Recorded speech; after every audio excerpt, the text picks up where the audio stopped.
दिन जब सांझ ढल चुकी तो गांव के एक लड़के वासुदेव ने बहुत जोर का साट मारा। गेंद काफी दूर झाड़ियों में चली गई।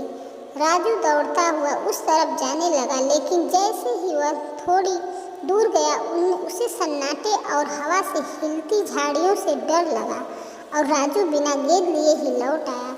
क्या हुआ, गेंद नहीं मिली? रानू ने पूछा। नहीं, सुबह ढूंढ लेंगे, राजू ने अपनी घबराहट छुपाते हुए कहा। राजू के इस तरह डरने पर वहाँ खड़े सारे बच्चे जोर जोर से हंसने लगे। ऐसा नहीं कि इससे पहले राजू के डरने पर किसी ने उसका मजाक न उड़ाया हो या फिर कभी राजू ने बुरा न माना हो, लेकिन आज राजू को जो अपमान महसूस हुआ वैसा पहले कभी नहीं हुआ था। राजू पूरी हिम्मत से गेंद उठाने जाने लगा तो वासुदेव ने उसे रोका। अंधेरे में झाड़ियों के पास मत जाओ। लेकिन राजू का आज इतना अपमान हुआ था कि उसके अंदर की कायरता दुम दबाकर भाग गई थी। राजू झाड़ियों के पास गया और कुछ देर गेंद को ढूंढ कर ले आया। वासुदेव जो आयु में बड़ा था, उसने राजू को समझाया, राजू, हिम्मत होना अच्छी बात है, लेकिन साथ में विवेक भी उतना ही जरूरी है। इस समय झाड़ी में सांप हो सकता था और फिर वैसे भी इस झाड़ी के पास और इसके आगे जाना मना है। क्यों? राजू ने जिज्ञासा प्रकट की। कई लोगों ने झाड़ियों से आगे एक भूत देखा है। यहाँ से करीब 3 किलोमीटर दूर एक तालाब है, उसी के आसपास वह भूत रहता है, वासुदेव ने कहा। शाम के अंधेरे में भूत के नाम से कई बच्चे डर गए। उसके बाद सभी जल्दी जल्दी अपने अपने घरों को लौटने लगे। राजू रात भर करवटें बदलता रहा।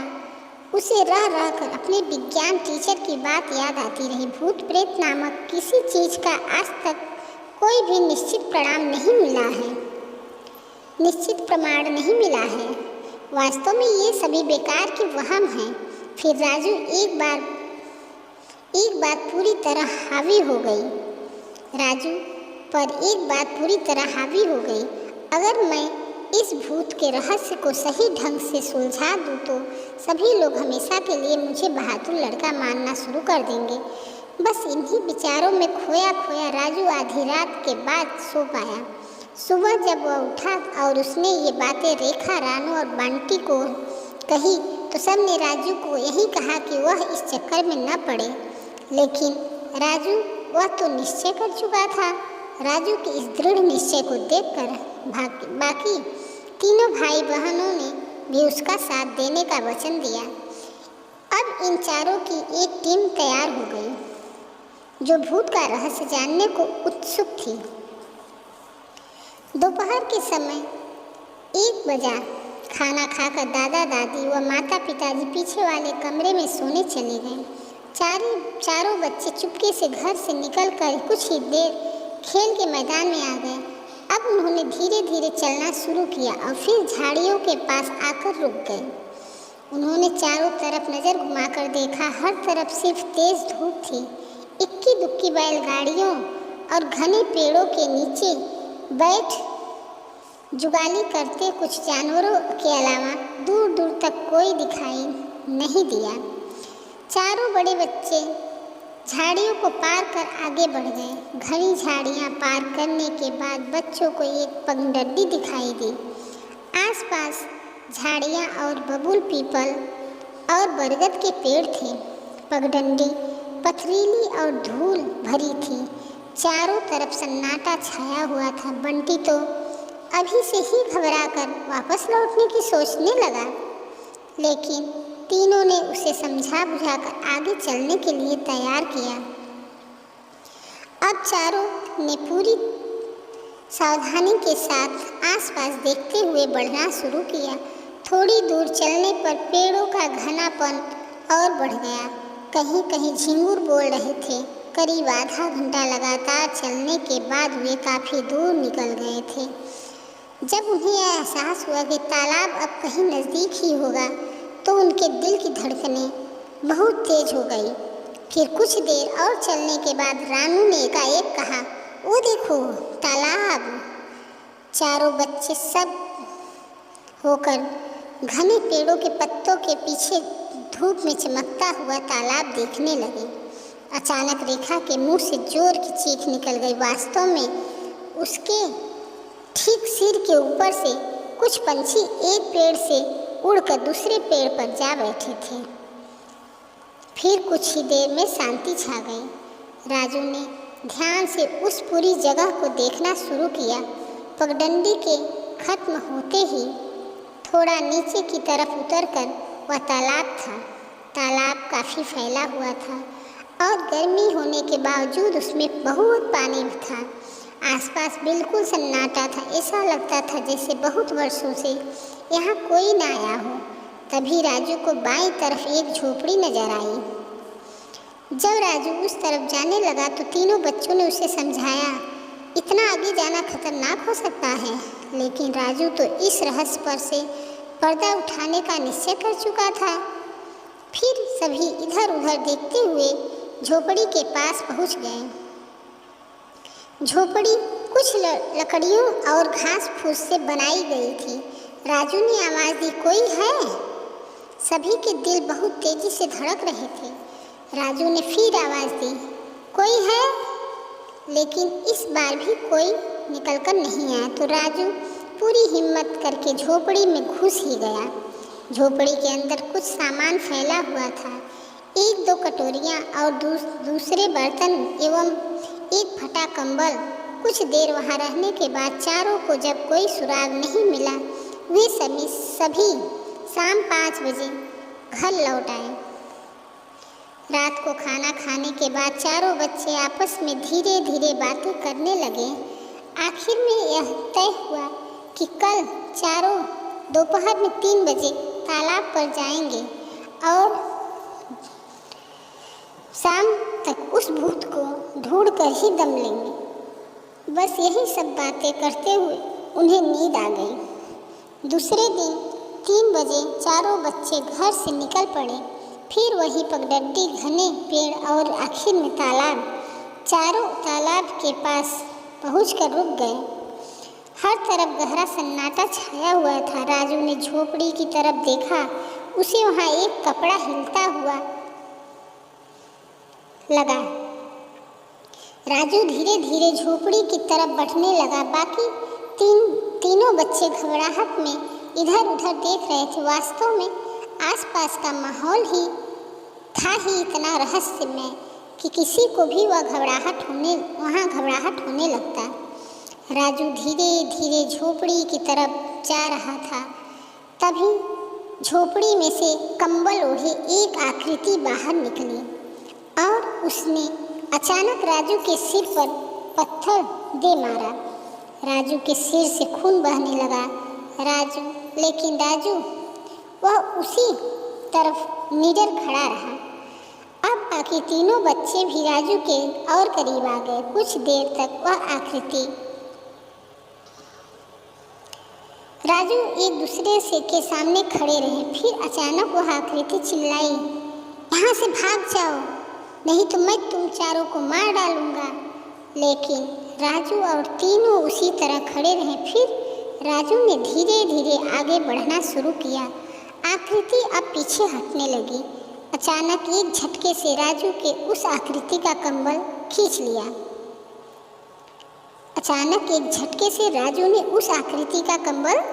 लिया। कंबल के हटते ही बच्चों की चीख निकल गई। लेकिन राजू के चेहरे पर कोई भय नहीं था। कंबल हटते ही चारों बच्चों को यह बात साफ हो गई कि उसके सामने एक आदमी खड़ा है। लेकिन उस आदमी का जो शरीर सामने दिखा वह बहुत ही भयानक था। आदमी बहुत ही दुबला पतला, बिल्कुल कंकाल जैसा था। उसके शरीर पर जगह जगह बड़े बड़े फोड़े हो रहे थे। उसके हाथों और पाँवों के कई फोड़े में से पस भी निकल रही थी। तुमने भूत का नाटक करके गांव में वहम क्यों फैला रखा है? राजू ने पूछा।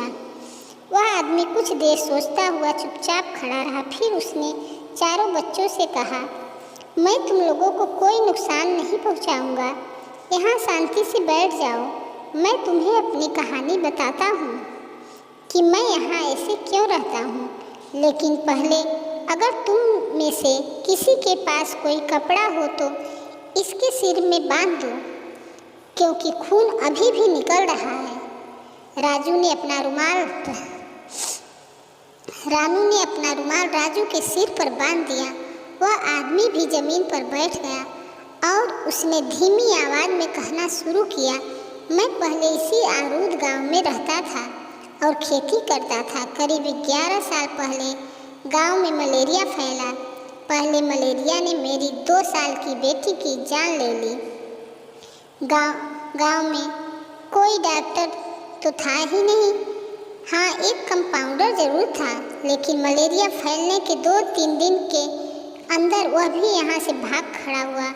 मेरी पत्नी 15 दिन बुखार में तपती रही, फिर उसने भी दम तोड़ दिया। मैं करीब 1 महीने तक लगभग बेहोशी जैसी हालत में बिस्तर पर पड़ा रहा। जब उठा और कुछ सोच समझ पाने लायक हुआ, तब तक मेरा सब कुछ लूट चुका था। संसार में उनके अलावा मेरा कोई नहीं था। मेरी हालत बिल्कुल पागलों जैसी हो गई थी। मैं गांव की सड़कों पर यूं ही घूमता रहा, किसी से कुछ नहीं बोलता, लेकिन जिस गली में से भी निकलता बच्चे मुझे चिढ़ाते और पत्थर मारते। बड़े बूढ़े आसपास बैठे देखते रहते, कभी कुछ नहीं कहते। काफ़ी दिनों तक मैंने यह सब चुपचाप सहा। फिर एक दिन क्रोध में मैंने कुछ बच्चों पर पत्थर फेंके। इससे नाराज होकर गांव के लोगों ने मुझे एक पेड़ में बांधकर बहुत मारा। बस तभी से मैं यहाँ आकर रहने लगा। यहाँ से 6 किलोमीटर दूर एक गांव है सुजलाना। वहीं से हर 2-3 दिन में एक बार जाकर कुछ मांग लाता हूँ और यहीं पड़ा रहता हूँ। 1-2 बार आरूद से आने वाले लोग इस तालाब के पास मुझे कंबल ओढ़े देखकर डर कर भाग गए। तब से लोगों ने यही कहना शुरू कर दिया कि तालाब के पास भूत रहता है। अब तो ऐसा लगता है कि शायद कुछ ही दिन बचे हैं मेरे जीवन के। बच्चों ने देखा उस बूढ़े आदमी की आंखों से आंसू झरझर बह रहे हैं। आप हमारे साथ गांव चलिए, राजू ने दृढ़ स्वर में कहा। नहीं, गांव के बच्चे और लोग मुझे मार डालेंगे, बूढ़ा आदमी घबरा कर कहा। राजू ने पूरे आत्मविश्वास से कहा, आपने वैसे ही बहुत तकलीफ सही है। अब मैं आपको और कष्ट नहीं सहने दूंगा। बूढ़े आदमी की आंखों में नए जीवन के बारे में सोचने से एक चमक सी आई।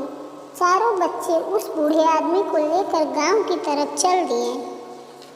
शाम को करीब 7 बजे रहे होंगे। झाड़ियों को पार करते ही वे पांचों मैदान में आ गए। मैदान में खेलते बच्चे कंबल ओढ़े व्यक्ति को देखते ही भागने लगे। तब राजू और बंटी ने जोर जोर से चिल्लाकर उनको रोका। फिर राजू और रेखा ने सभी बच्चों को सारी बात समझाई। राजू ने बच्चों से इस बात का वचन लिया कि वे कभी बूढ़े आदमी को परेशान नहीं करेंगे और इस बात का भी ध्यान रखेंगे कि गांव का कोई बच्चा इन्हें परेशान न करे। फिर चारों बच्चों बूढ़े आदमी को लेकर अपने घर आए। घर में सभी लोग इस बात को लेकर चिंतित हो रहे थे कि बच्चों ने आज शाम की चाय तक नहीं पी है। इसका मतलब जरूर ये लोग धूप में ही कहीं घूमने निकल गए होंगे।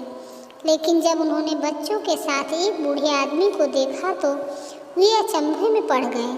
राजू ने आशा भरी नज़रों से दादाजी को ओर देखते हुए कहा, दादाजी, ये इसी गांव के व्यक्ति हैं। कुछ साल पहले इनकी पत्नी व बेटी की मृत्यु हो गई थी।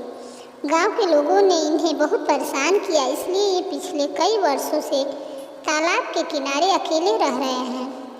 अब हम इनके लिए क्या कर सकते हैं? इन्हीं को सब तालाब वाला भूत समझते हैं। दादाजी गांव के प्रतिष्ठित व्यक्ति थे और सरपंच व दूसरे बड़े लोग उनका कहना मानते थे। दादाजी ने सबसे पहले तो बच्चों की बहुत तारीफ की। उन्होंने इतनी हिम्मत का काम किया। फिर उन्होंने कहा, मैं अभी सरपंच व गांव के लोगों से सारी बात कहता हूँ ताकि वह इस व्यक्ति को गांव में दोबारा रहने दे। लेकिन इससे पहले डॉक्टर के पास ले जाकर अच्छी तरह इससे इलाज कराना जरूरी है ताकि पूरी तरह ये स्वस्थ हो जाए। रात होते होते यह खबर पूरे गांव में आग की तरह फैल गई कि भूत का रहस्य खुल गया है। वह कोई भूत नहीं, गांव का ही एक पुराना आदमी गोपी है। दूसरे दिन गांव के लोगों की एक आम सभा बुलाई गई।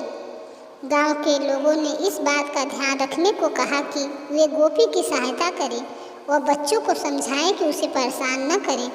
गोपी को उसी 6 बीघा जमीन व मकान वापस दिलाए गए। कुछ ही दिनों में गोपी बिल्कुल ठीक हो गया। बच्चों के इस अच्छे काम के लिए गांव के लोगों ने एक शाम उसका सम्मान किया। सरपंच ने राजू और तीनों बच्चों को अद्भुत साहस की बहुत प्रशंसा की। बाकी तीनों बच्चे तो कार्यक्रम में मस्त थे, लेकिन राजू, उसके साहसी होने पर मंच पर जो प्रशंसा की जा रही थी उससे उसे अब कोई मतलब नहीं रह गया था। राजू ने मंच पर ही एक ओर बैठे गोपी की आंखों में झांक कर देखा। फिर उसे अपने अंदर बहुत गहराई में यह महसूस हुआ कि शायद पहली बार जीवन में मैंने कोई अच्छा काम किया है।